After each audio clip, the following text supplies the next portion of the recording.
लेकिन भारतीय जनता पार्टी में विद्रोह की चिंगारियां सुलग रही हैं। आपने एक बात कही थोड़ी देर पहले कि कुछ दो फाड़ हो सकती है। ये अंदर ही अंदर जो सुलग रहा है, इसके पीछे क्या कारण हो सकते हैं?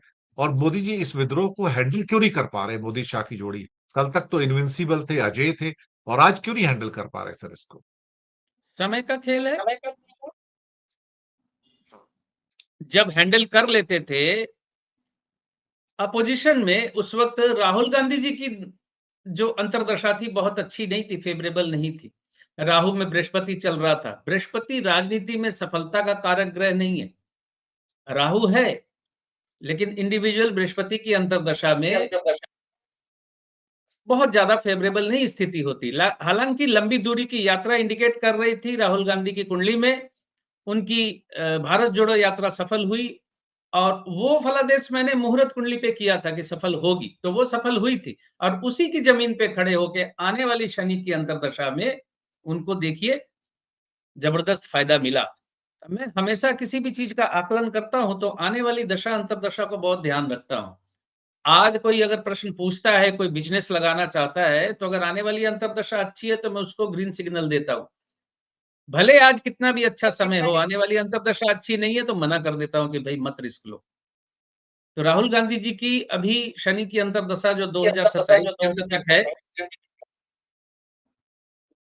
ये मजबूत है। इस वजह से अभी राहुल गांधी का पोजीशन थोड़ा प्रॉब्लम में पड़ा हुआ है। सर बोलिए। अगले सवाल पे आते हैं।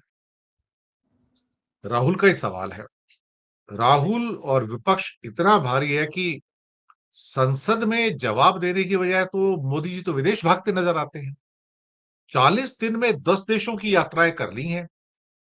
ये कई बार मुझे याद आता है ना, कई बार जब आदमी रिटायर होने जाता है ना, तो वो सोचता है कि जितनी भी बची हुई मेरी छुट्टियां वुट्टियां पड़ी हैं, उसे अवेल कर लूं, कोई एलटीसी पड़ा हुआ है उसको भी अवेल कर लूं।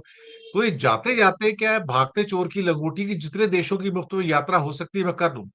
सर 40 दिनों के अंदर कोई 10 देशों की यात्रा करता है क्या सर? और अभी फिर जा रहे हैं चीन में और कुछ और देशों में जा रहे हैं। तो राहुल भारी पड़ रहे हैं सर। राहुल की कुंडली भारी पड़ रही है। मोदी राहुल से परेशान है, शाह भी वो से परेशान है, बहुत एग्रेसिव भी है, पर लोग इस टाइम राहुल पे यकीन कर रहे हैं सर, सिद्धांत जी। बिल्कुल बिल्कुल। राहुल जी का समय है उनकी दशा अंतरदशा के अनुसार।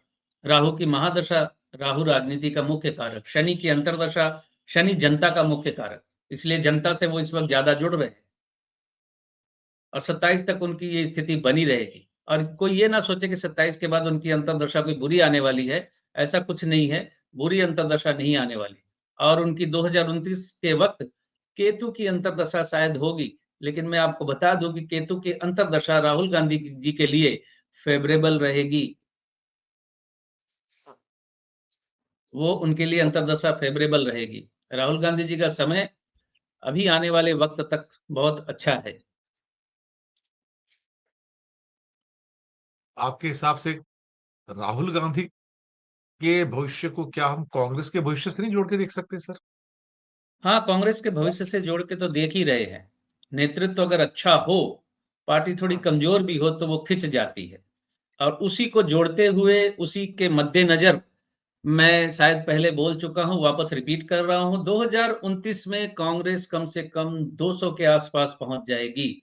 220, 180 से लेकर 220 के बीच में। और भारतीय जनता पार्टी 150 से 60 के बीच में अटकेगी 2029 में। हंग पार्लियामेंट होगी फिर, लेकिन सत्ता कांग्रेस के पास चली जाएगी 2029 में।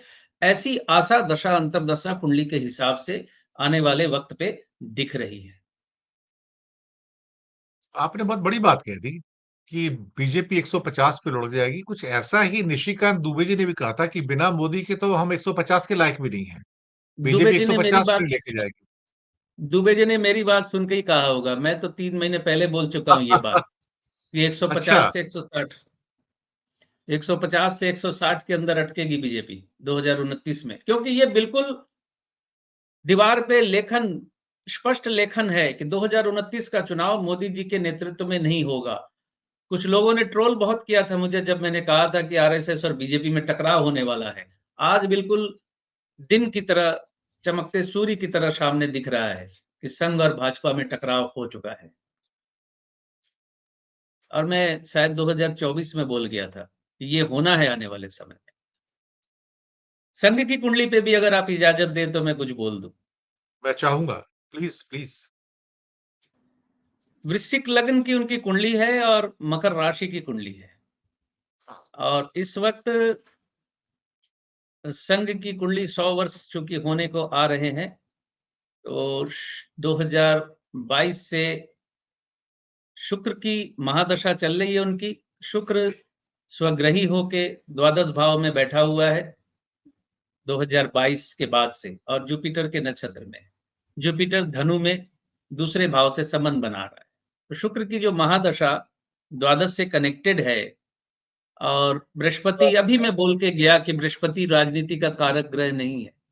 बृहस्पति जब एक्टिवेट होता है तो राजनीति में पैर लड़खड़ा जाते हैं लोगों के।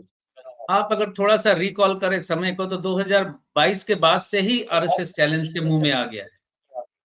2024 चुनाव के पहले नड्डा जी ने बोल दिया कि हमें संघ की ज़रूरत नहीं है, कभी बीजेपी को ज़रूरत थी। तो 2022 के बाद ही शुक्र की महादशा जो शुरू हुई है, संघ चैलेंज के मुँह में आ गया है। शुक्र का संबंध द्वादश से, बृहस्पति के नक्षत्र में शुक्र है। बृहस्पति दूसरे भाव में, यानी घर, कुटुंब और पंचम भाव, सत्ता से टूटता हुआ भाव। संघ की महादशा इस वक्त यही इंडिकेट कर रही है।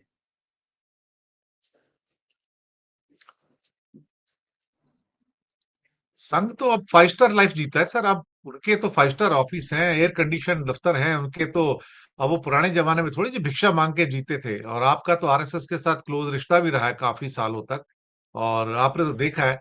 अब तो क्या है कि अय्याशी वाली जिंदगी है उनकी सर। अब वो पुरानी आरएसएस थोड़ी रह गई है। तो कैरेक्टर बदल गया, चरित्र भी बदल गया ना सर उनका। हाँ, विशेष करके 2022 के बाद शुक्र का संबंध तो अय्याशी, आराम, लग्जरी से ही होता है। और हाँ। जब भी कोई व्यक्ति आराम और लग्जरी में ज़्यादा अभ्यस्त हो जाता है, तो फिर वो ज़मीनी मेहनत नहीं कर पाता, और वहीं से पतन शुरू होता है। एक आदमी ने मेहनत करके अपनी एम्पायर खड़ा किया, और उसके बाद वो आराम के मोड में चला गया, तो उस एम्पायर ने तो खत्म होना ही है कि नहीं? तो ये संघ की भागवत। हाँ, महादशा में भागवत जी। भागवत जी 11 सितंबर को जाएंगे क्या? 75 साल के हो रहे हैं। उम, क्या संघ में आरएसएस की ऐसा कोई कुंडली में नियम, कुछ बदलाव नजर आते हैं ऐसे? देखिए, अ, संघ तो इस चीज़ से नहीं बंधा हुआ कि 75 में हमें रिटायर होना चाहिए। हालाँकि भागवत जी ने वो एग्ज़ाम्पल गलत दे दिया किसी आरएसएस कार्यकर्ता का 75 में रिटायर होने का। तो वहाँ भागवत जी फँस गए अब। हो सकता है रिटायर कर जाएँ, मैं ज़रा प्रत्यांतर को देख लूँ उस वक़्त के। ठीक है। जुलाई जुलाई 25 से बुध का प्रत्यांतर है, बुध अष्टमेश है जनवरी 26 तक, और बुध सूर्य के नक्षत्र में है। नहीं, मुझे नहीं लगता है भागवत जी अ, रिटायर करेंगे। संघ की कुंडली के अनुसार नहीं लग रहा है, क्योंकि संघ इस वक़्त जुलाई ना, सर 1 सेकंड, यस, जुलाई-अगस्त के बाद संघ कुछ मजबूत स्थिति में आने वाला है। और ये मज़े की बात देखिए, टकराव संघ और बीजेपी में हो चुका है। बीजेपी की स्थिति जो है अच्छी नहीं है फरवरी 2026 तक। संघ की स्थिति जुलाई खत्म होते-होते मजबूत होती दिख रही है फरवरी 2026 तक। हाँ। ओके। तो ज़ाहिर है एक संगठन के तौर पे संघ भारी पड़ेगा। मुझे थोड़ा कम अंदेशा है। मैं वैसे कोशिश कर रहा हूँ कि आदरणीय भागवत जी की कुंडली मुझे मिल जाए तो मैं ज़्यादा सटीक बोल पाऊँगा। अगर अगले हफ्ते तक मिल जाएगी तो मैं ज़रूर दर्शकों को बताऊँगा कि भागवत जी की कुंडली क्या कह रही है।